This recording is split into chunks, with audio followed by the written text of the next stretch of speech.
Engine तो नीतीश कुमार ही थे, तो जब इंजन ही फेल है तो कोई भी डबल इंजन लगा लीजिए कि 4 इंजन लगा, जब पहला ही इंजन फेल है तो जितना डब्बा रहेगा सब उसमें गोल ही रहेगा।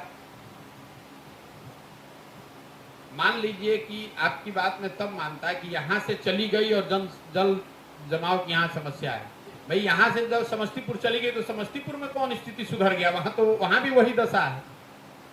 अगर ऐसा होता कि यहाँ पर जो योजना आई, जो कार्यालय खुला, वो यहाँ से चला गया, जिसकी वजह से यहाँ जल जमाव की समस्या है या नहर की समस्या है, तो मैं इस पर चर्चा करता। मैं आपको बता रहा हूं कि बिहार के ज्यादातर जगहों पर पूरा जल संसाधन जो विभाग है, वो जिसको सफेद हाथी कहते हैं, उसका काम ही यही है कि बाढ़ में पैसा कमाओ, फिर सुखाड़ में पैसा कमाओ, और दोनों से ना हो तो फिर जल जमाव में पैसा कमाओ। ये जल प्रबंधन विभाग नहीं है, ये जल कुप्रबंधन विभाग है।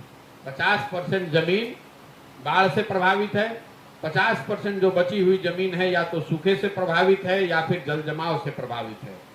ये सीवान के बाद की हालत है।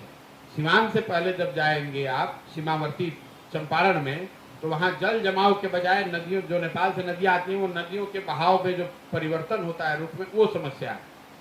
कुल मिला जुलाकर जो जल संसाधन है उसको वो यहाँ कमाने का सबसे बड़ा जरिया है।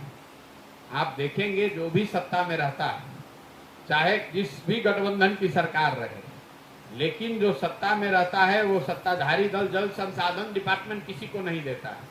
वो जल संसाधन अपने पास ही रखे हैं, क्योंकि ये कमाने का, लूटने का सबसे बढ़िया विभाग है। इसलिए कि रोड में अगर चोरी कीजिएगा तो कम से कम लोगों को दिखेगा कि रोड नहीं बना।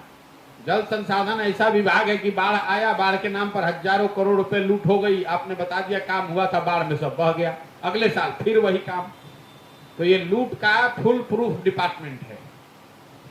हसनपुर अकेला नहीं है, और यहाँ पर वो कार्यालय आ भी जाएगा तब भी नहीं सुधरने वाला है। कार्यालय आ भी जाएगा तो वही दशा रहेगी।